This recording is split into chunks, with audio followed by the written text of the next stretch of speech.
Well, I think what stood out for me the most was first the shift in Indian government policy in terms of responding to terrorist attacks within India that it believes are linked to groups that operate in Pakistan.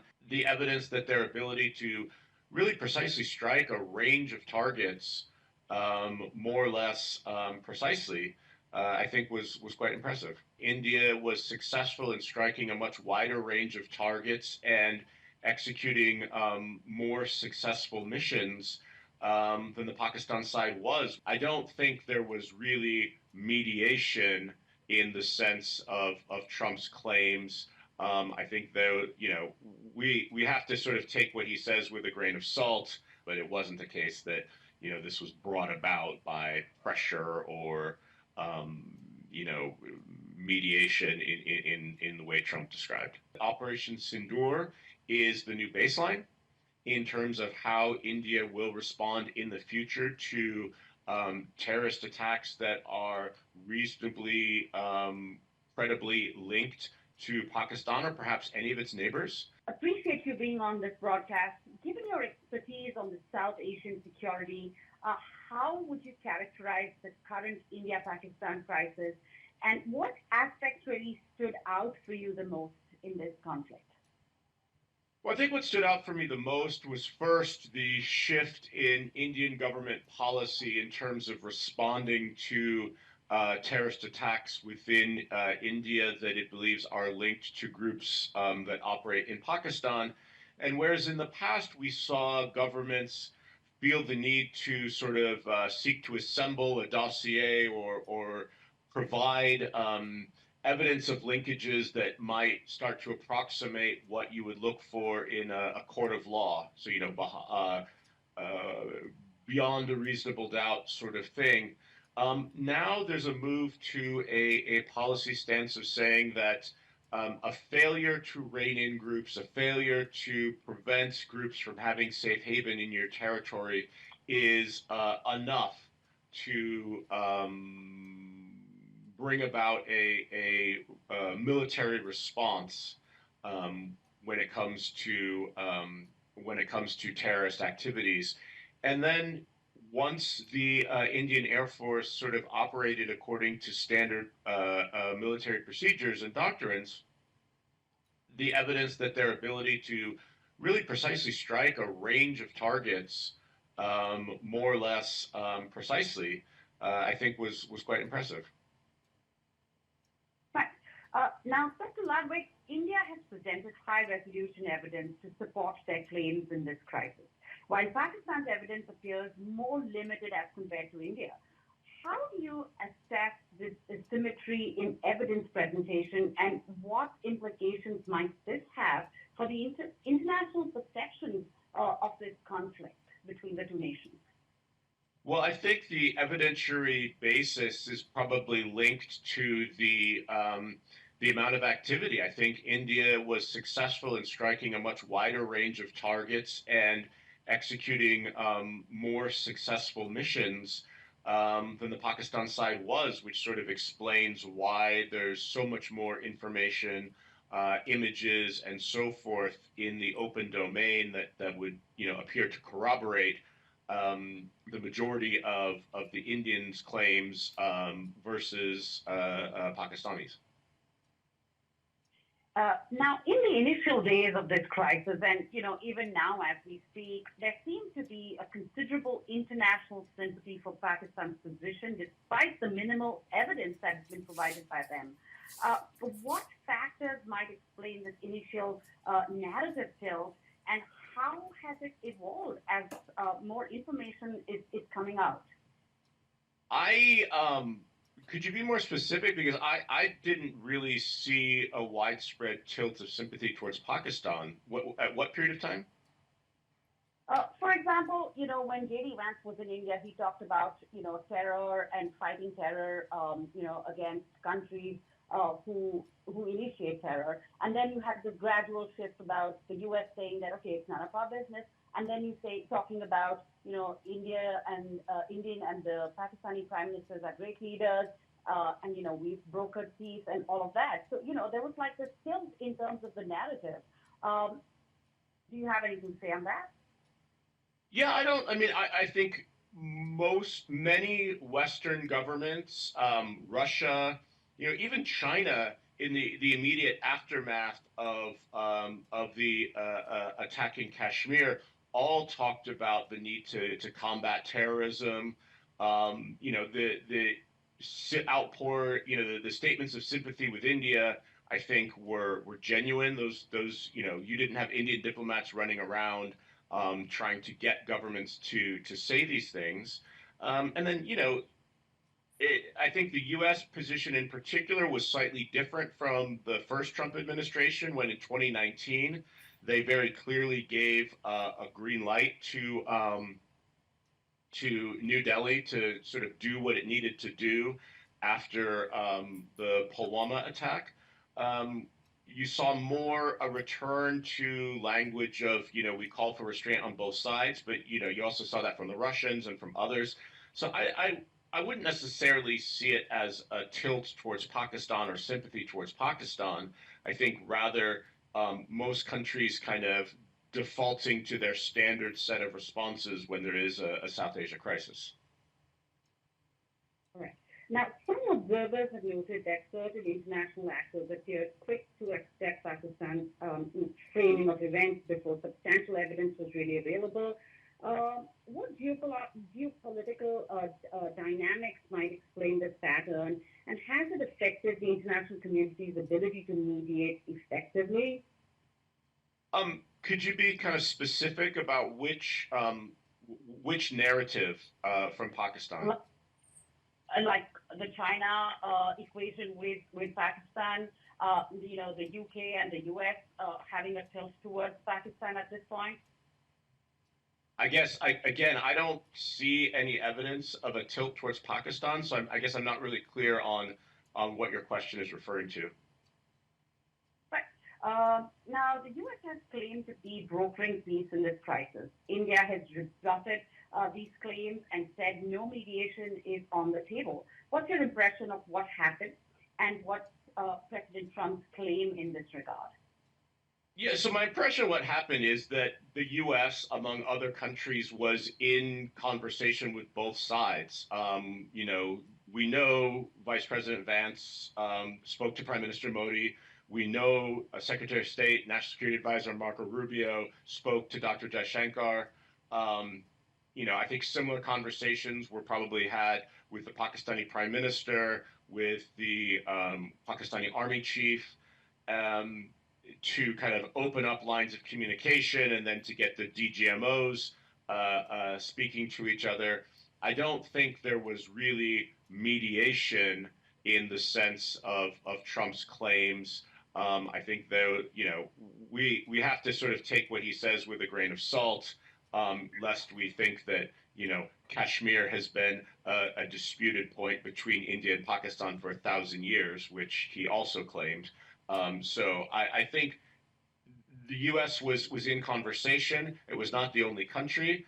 I think the particular dynamics of the crisis de-escalation was, a lot about the desires of the two parties involved, the two principals involved, who both, when an off ramp was presented or developed, were willing to move towards that for their own various reasons. But it wasn't the case that this was brought about by pressure or mediation in the way Trump described. Taking your answer forward, experts like you have questioned the credibility of the U.S. claiming, about brokering peace, their role in this whole conflict. What leverage does Washington actually have with Delhi now going forward? And what's your sense of how India might take these negotiations forward? Well, I mean, leverage is an interesting question because at the end of the day, this is not the primary U.S. concern when it comes to India, right? We have successive administrations going all the way back to George W. Bush that have been seeking to cultivate India as an important partner in the Indo-Pacific, in part as a counterweight to China, but in part as a country though the U.S. and India disagree on some things, that their range of agreement in terms of the world we want to see in the future is often more aligned than not. And so that's the big picture. I think, um, you know, it's not in the American interest for there to be a conflict between India and Pakistan insofar as that distracts India's attention away from bigger picture issues in Asia, insofar as that prevents the Indian economy, which is growing at an impressive just under 7% a year, but needs to grow faster to meet all of the development targets. All of those things, will be put at risk by a protracted conflict or stalemate with Pakistan. So that's clearly not in America's interest. You did talk about a significant shift right in the beginning, about how India really reacted to the terror attack. What significant shift do you think we might see in India's strategic approach moving forward, in the years ahead? Well, I think it's shown that it is willing to be and can be successfully assertive in its immediate neighborhood. I think we should assume that Operation Sindoor is the new baseline in terms of how India will respond in the future to terrorist attacks that are reasonably credibly linked to Pakistan or perhaps any of its neighbors. That this is not a country that is going to, turn the other cheek or simply rely on diplomatic measures. That groups that are given safe space to operate, countries that fail to deny terrorist groups attacking India room to base themselves, train, equip, and so forth, will be seen as legitimate reprisal targets if there is a large-scale terror incident. Now, beyond the security dimension, to what extent might broader trade relationships and economic interests in various countries have responded to this crisis? What's your impression? Well, I don't think it's economic and trade per se. Again, the US, many European countries have been working to forge strategic partnerships with India because they see, a reasonable degree of geopolitical alignment, both today and going forward. Um, Trade is a possible benefit of that, but we should keep in mind, especially when it comes to India, that India is far less open and integrated into the global economy than most other big states are, and trade as a share of India's GDP is about half that of other global economies. So the Indian market is vast, but it's not sort of a land of unparalleled opportunities. It's a very difficult market to navigate. I think a lot of countries and companies, particularly from East Asia, do find it to be challenging. So I'm sure that those, trade deals might be in the back of someone's mind, but I don't think that's the forefront guiding policy towards India. Gotcha. Has the changing geopolitical landscape, particularly India's closer ties with the U.S.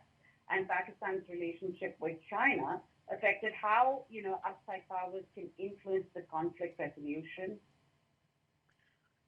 Yeah, I think it has. It has certainly reduced the range of actors who can speak credibly to both sides in the sense that, you know, um, with the United States having sort of made such a clear preference for India and the steps that it's taken over the last 2 decades to really cultivate a strategic partnership with India, I'm somewhat surprised that the Pakistanis will still seek to deal with the Americans as interlocutors, right? That they don't see them as being simply on the side of India in the way that Russia is, in the way that France is.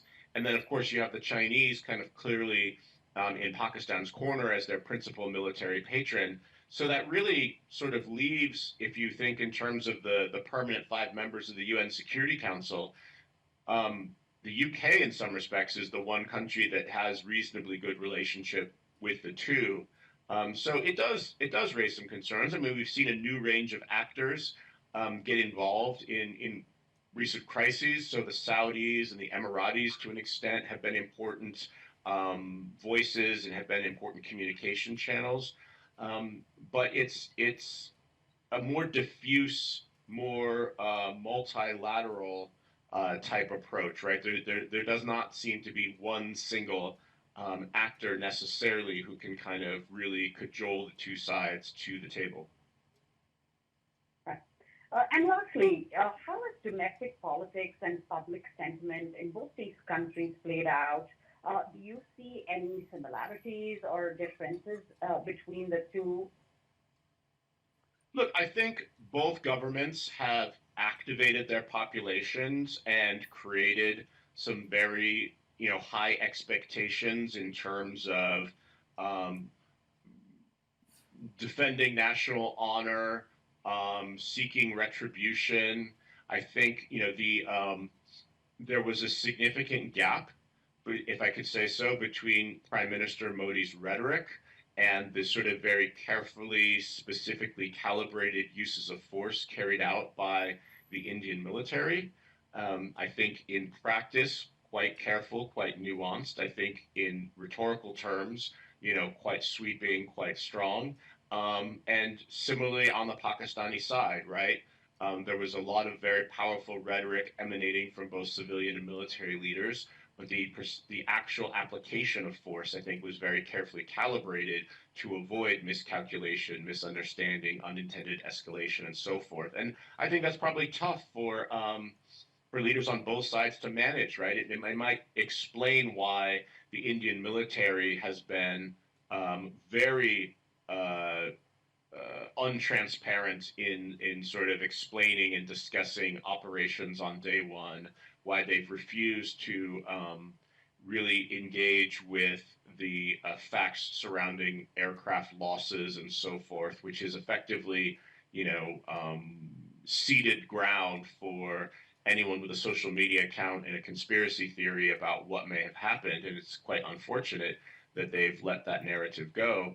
But it's undoubtedly, in some respects, reflections of the pressure that they're feeling domestically from a population that is, really looking for a strong response. Right. Any closing thoughts? Anything that you'd like to dig deeper into? Just that, we really, this is a really watershed event. Now I'm speaking as an academic here, that we are in undiscovered territory, in the sense that we have no historical examples of multiple uses of air power by two nuclear armed states against each other. I think some of the media rhetoric around nuclear risk and so forth is overblown. And again, the two sides in practice actually seem to operate in a quite restrained and carefully calibrated manner. But there's a lot to study and learn from this particular episode, because this is the first time we've had this happen in history.